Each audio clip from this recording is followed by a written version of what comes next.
JNU में पिछले कई महीनों से सामाजिक न्याय की लड़ाई जारी है। छात्र संगठन बापसा से लेकर ओबीसी फोरम समेत तमाम प्रगतिशील छात्र लगातार इस मुद्दे पर सीट कट से लेकर तमाम मुद्दों पर अपनी लड़ाई जेएनयू में छेड़े हुए हैं। लेकिन प्रशासन का जो ढुलमुल रवैया है वह देखना बहुत ही दिलचस्प है।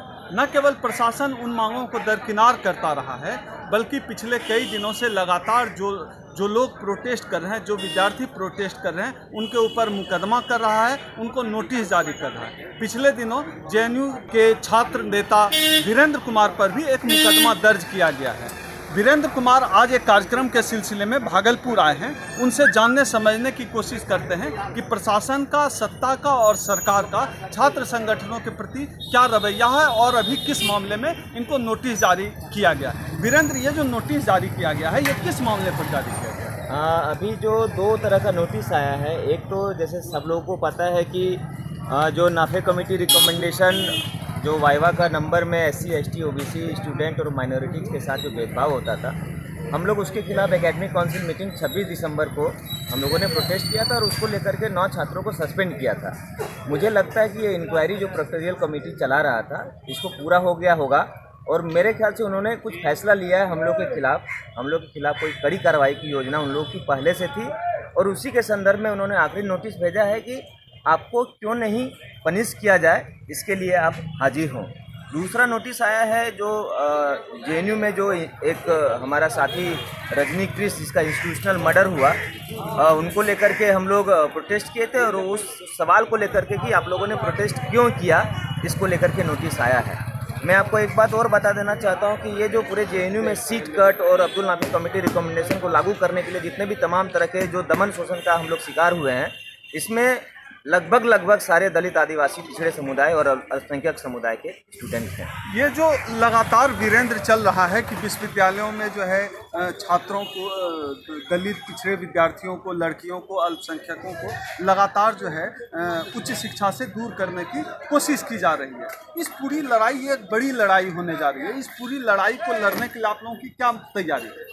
मैं इसके पहले मैं 2 बात बोलना चाहूँगा कि अभी आप लोगों को पता होगा जेएनयू के लाइब्रेरी का नाम डॉक्टर BR अम्बेडकर लाइब्रेरी कर दिया गया है प्रशासन की तरफ से। और हमारी जो सरकार है वो BR अम्बेडकर के जन्मदिन के अवसर पे लगातार बड़े कार्यक्रम किए हैं सोशल जस्टिस के नाम पर। वहीं आप देखिएगा कि जो शिक्षा का जो माहौल है इस देश में, उससे दलित, पिछड़े, आदिवासी, अल्पसंख्यक महिलाओं को दूर रखने का भी कई सारे नीतिगत फैसले लिए हैं, जिसका एक ताज़ा तरीन नमूना है जेएनयू में MPhil PhD के सीटों में 900 सीटों की कटौती हुई है, जिससे सीधे नुकसान इस देश के दलित, आदिवासी, पिछड़े, अल्पसंख्यक और महिला स्टूडेंट के ऊपर पड़ने वाला है। हम लोग इसी आंदोलन के मुहिम के तौर पर हम लोग हमारे कई साथी बिहार, झारखंड, उत्तर प्रदेश और तमाम जगहों में जो छात्र समुदाय उनके बीच हम लोग जा रहे हैं। और आने वाले समय में, क्योंकि ये सिर्फ मामला हम लोग इसको जेएनयू तक सीमित नहीं देखते हैं, ये जो अटैक है कि जो दलित, पिछड़े, आदिवासी समुदाय के जो शोषित तबका है, जो मार्जिनलाइज्ड सेक्शन है, उसको उच्च शिक्षा से कैसे वंचित रखा जाए, मुझे लगता है कि इसको लेकर के हम लोग बड़े आंदोलन के तौर पे देखते हुए हम लोग पूरे देश का भ्रमण और पूरे देश में छात्र समुदाय को एकजुट करने के लिए निकले।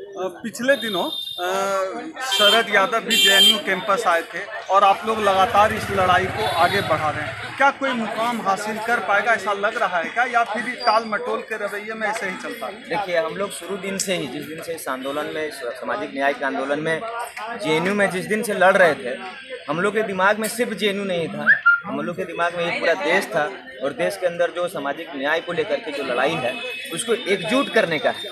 और इस एकजुटता के दौर में जो लोग आएंगे हम उनका स्वागत करेंगे। जो प्रगतिशील, तरक्की पसंद, वामपंथी, अम्बेडकराइट जिस भी विचारधारा के लोग आएंगे हम उनका स्वागत करेंगे। और इसी क्रम में हम लोग शरद यादव को बुलाए थे, उन्होंने एश्योर किया और पार्लियामेंट में ये सवाल भी उठाया। और इसी क्रम में भागलपुर भी आए हैं, यहाँ के छात्र समुदाय के साथ हम लोग एक डायलॉग में जाएंगे और अपील करेंगे हमारे और आपके ये आंदोलन मिलकर एक मजबूती के साथ लड़ाई हो और जो फासिस्ट ताकत है, जो दक्षिणपंथी RSS, BJP जैसी ताकत है, उनके खिलाफ एक लड़ाई मुहिम तक और मुकम्मल जगह तक है। ये जो पूरी लड़ाई है, इसमें जो आपके जेएनयू के जो कुलपति हैं, उनका क्या रवैया आया है?